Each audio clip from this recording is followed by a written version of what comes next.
नमस्कार दोस्तों। इस वीडियो में देखिए अपन लोग चर्चा करेंगे द्वितीय श्रेणी में अपना जो कुरुक्षेत्र जोड़ा गया है। तो अगर आपने कुरुक्षेत्र की व्याख्या नहीं पढ़ी है तो आपको डिस्क्रिप्शन में मैं लिंक दूंगा। उस लिंक से आप पहले मतलब व्याख्या पढ़िएगा। और वन लाइन प्रश्नोत्तर भी मैंने करवा रखे हैं कुरुक्षेत्र से कम 20-25, वो भी आप पढ़ सकते हो प्ले लिस्ट के माध्यम से या फिर टेलीग्राम का अपना जो चैनल है उसके माध्यम से। उसका लिंक भी आपको डिस्क्रिप्शन में मिलेगा। इस वीडियो में अपन वस्तुनिष्ठ प्रश्नोत्तरों का अध्ययन करेंगे। पहला अपना प्रश्न होगा कि कुरुक्षेत्र में दिनकर ने महाभारत के किन दो पात्रों का प्रसंग लिया, यानी महाभारत के तो हैं कुरुक्षेत्र, तो कौन से ऐसे दो पात्र हैं जिनके माध्यम से इस कुरुक्षेत्र ग्रंथ की रचना हुई।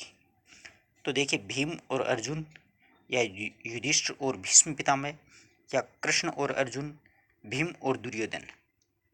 तो ध्यान रखिएगा, बहुत ही शानदार प्रश्न है ये। इसमें दिनकर जी ने युधिष्ठिर और भीष्म पितामह दोनों के बीच में बातचीत चलती है कि भाई कुरुक्षेत्र क्यों हुआ, यानी युद्ध क्यों होता है और इसके परिणाम क्या निकलते हैं। क्या अंतिम यही एक उपाय है कि युद्ध करके ही शांति स्थापित हो सके। इस प्रकार के कई प्रश्नोत्तर इसमें हैं। अच्छा प्रश्न है, परीक्षा की दृष्टि से आप नोट कीजिएगा। अब अगला प्रश्न है कि कुरुक्षेत्र का प्रकाशन कब हुआ था। बहुत ही शानदार प्रश्न है और आई थिंक मुझे लगता है कि सभी को आता भी होगा, लेकिन आपको इस एक प्रश्न में 4 प्रश्न सही करने हैं। आप कमेंट बॉक्स में ज़रूर लिखिएगा कि 1914 में कौन सी रचना प्रकाशित हुई, 1935 में कौन सी हुई, 1946 में कौन सी हुई और 1931 में कौन सी हुई। यहाँ पर मैं आपको कुरुक्षेत्र का प्रकाशन वर्ष तो बता सकता हूँ, 1946 में ये प्रकाशित हुआ था। अब ये सारी महत्वपूर्ण हैं, परीक्षा में पूछी जा सकती है। ये सारी जो डेट दे रखे हैं 14, 35, 31, ये आप कमेंट बॉक्स में ज़रूर लिखिएगा, रचना और उसके सामने उसका प्रकाशन वर्ष। ठीक है। वह कौन रोता है वहाँ पर, इतिहास के अध्याय पर कवि ने ये कथन किसके लिए कहा है।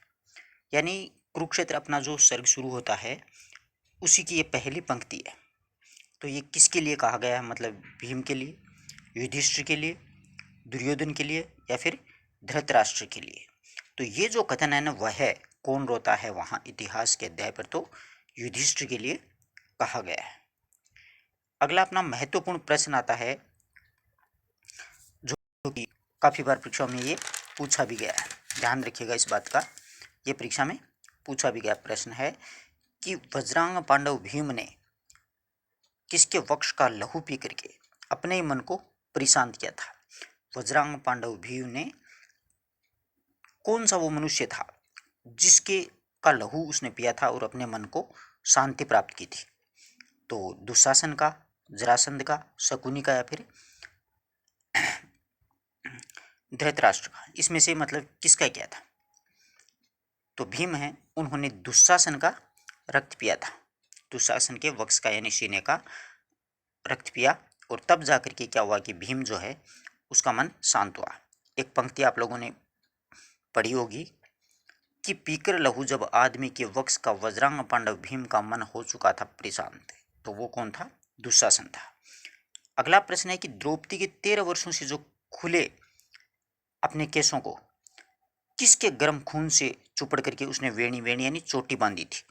यानी कौन सा ऐसा मनुष्य था जिसके खून से चुपड़ करके द्रौपदी ने भी देखो अपनी चोटी बनाई। तो वो मनुष्य इनमें से कौन सा था, अभिमन्यु, दुर्योधन, दुशासन या फिर शकुनी। तो दुशासन के लहू से ही अपनी बाल भी हुए थे द्रौपदी ने और अपनी वेणी यानी चोटी है वो बनाई थी। मुख्य महाभारत करवाने के पीछे जो हाथ है ना वो द्रौपदी का ही है। किंतु इस उल्लास जड़ समुदाय में एक ऐसा भी पुरुष है जो विकल बोलता कुछ भी नहीं और रो रहा है, मग्न चिंताशील अपने आप में। वह मतलब पुरुष कौन है, वह कौन सा पुरुष है। तो वह पुरुष कौन सा है, वह पुरुष है युधिष्ठिर, धृतराष्ट्र, श्री कृष्ण या फिर अभिमन्यु। तो इनमें से धृतराष्ट्र हैं, वह इस उल्लास यानी खुशी भरे जड़ हो चुका है जो समुदाय है पांडवों का, उनमें क्या है कि कुछ भी बोल नहीं रहा है और अपने आप रो रहा है।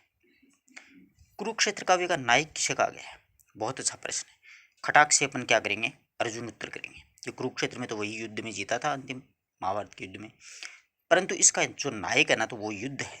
ध्यान रखना कौन है, युद्ध है, वो कुरुक्षेत्र का क्या है, नायक है। कुरुक्षेत्र काव्य की जो भाषा है वो क्या है, आराम से कर दोगे, खड़ी बोली है। ध्यान रखना यहाँ पर सिर्फ बोली लिखा हुआ है, परीक्षा में ऐसे ही प्रश्न अपने गलत होते हैं। कुरुक्षेत्र किस प्रकार का काव्य है, चिंतन प्रधान है या विचार प्रधान है या समस्या प्रधान है या विश्लेषण प्रधान है। अच्छा प्रश्न है परीक्षा की दृष्टि से, किस प्रकार का काव्य है, तो कुरुक्षेत्र जो है वो विचार प्रधान काव्य है। किस प्रकार का है, यानी युद्ध क्यों होता है इस पे विचार किया गया है इसमें। कुरुक्षेत्र प्रारंभ किस शैली में हुआ, बहुत ही अच्छा प्रश्न है, परीक्षा की दृष्टि से बहुत महत्वपूर्ण है। ये ध्यान रखना प्रश्न शैली में है, जैसे ही शुरू होता ना, वह कौन रोता है इतिहास के अध्याय में, तो ये पूछ रहा है, तो ये प्रश्न कर रहा है, तो प्रश्न शैली में है, बहुत अच्छा प्रश्न है। आई थिंक परीक्षा में ऐसा ही पूछा जाएगा। कुरुक्षेत्र काव्य का मुख्य प्रतिपाद्य क्या है, यानी क्यों लिखा था, क्या रीजन था, दिनकर जी को ऐसी क्या पड़ी थी कुरुक्षेत्र लिखना पड़ा उनको। यहाँ पर सही उत्तर होगा, इसमें कोई प्रकृति का वर्णन नहीं है, शांति की खोज, युद्ध या फिर युद्ध की विभीषिका। अब तीनों ऑप्शन ऐसे लगते हैं कि यार ये भी हो सकता है, ये भी हो सकता है, एग्जाम में देखो ऐसे ऑप्शन बनाता है अगला, तो शांति की खोज के लिए लिखा था कि भाई युद्ध एक अंतिम उपाय थोड़ी है, इसके बिना भी तो शांति स्थापित हो सकती है। अगला है कि कुरुक्षेत्र काव्य की समाप्ति किस प्रकार होती है, तो आराम से कर देना, दुखांति होती है, यानी दुख होता है जीतने के बाद में भी, युद्ध में लड़ाई में जीत जाते हैं फिर भी पांडवों को दुख होता है इस बात का, है ना। इसमें युधिष्ठिर वो बहुत दुखी हो जाता है। कुरुक्षेत्र काव्य में भीष्म किस भावना के प्रतीक है, यानी भीम जो है वो किस भावना के प्रतीक है, तो यहाँ पर भीम है वो न्याय भावना के प्रतीक, सॉरी भीम नहीं है, भीष्म पितामह है, ये न्याय भावना के प्रतीक दिखाए गए हैं। कुरुक्षेत्र में कितने सर्ग हैं, अच्छा प्रश्न है, 6, 12, 7 या 15, तो 7 सर्ग हैं। ध्यान रखना कुरुक्षेत्र में कितने सर्ग हैं, 7 सर्ग हैं। दिनकर जी की किस रचना में कर्ण के जीवन का वर्णन मिलता है, ये आपको कमेंट बॉक्स में लिखना है, बहुत अच्छा प्रश्न है, पूछा जा सकता है, ठीक है। यानी कर्ण भी एक महाभारत का जो युद्ध हुआ था उसमें एक मुख्य भूमिका निभाई थी कर्ण ने भी, और वो पांडवों का भाई ही था, परंतु लड़ाई है वो दुर्योधन की तरफ से, मतलब इनके विरुद्ध में लड़ा था। अर्जुन से खतरनाक तीरंदाज था कर्ण अपने आप में। तो प्रश्न कैसे लगे कमेंट बॉक्स में ज़रूर करना, एक दो प्रश्न पूछे वो भी लिखना। मैं प्रश्न आपसे इसलिए पूछता हूँ ताकि आप किताबों में खोज करके या फिर अपने याद होते हैं तो लिखते हैं तो वो अपने कंठस्थ हो जाते हैं। धन्यवाद दोस्तों।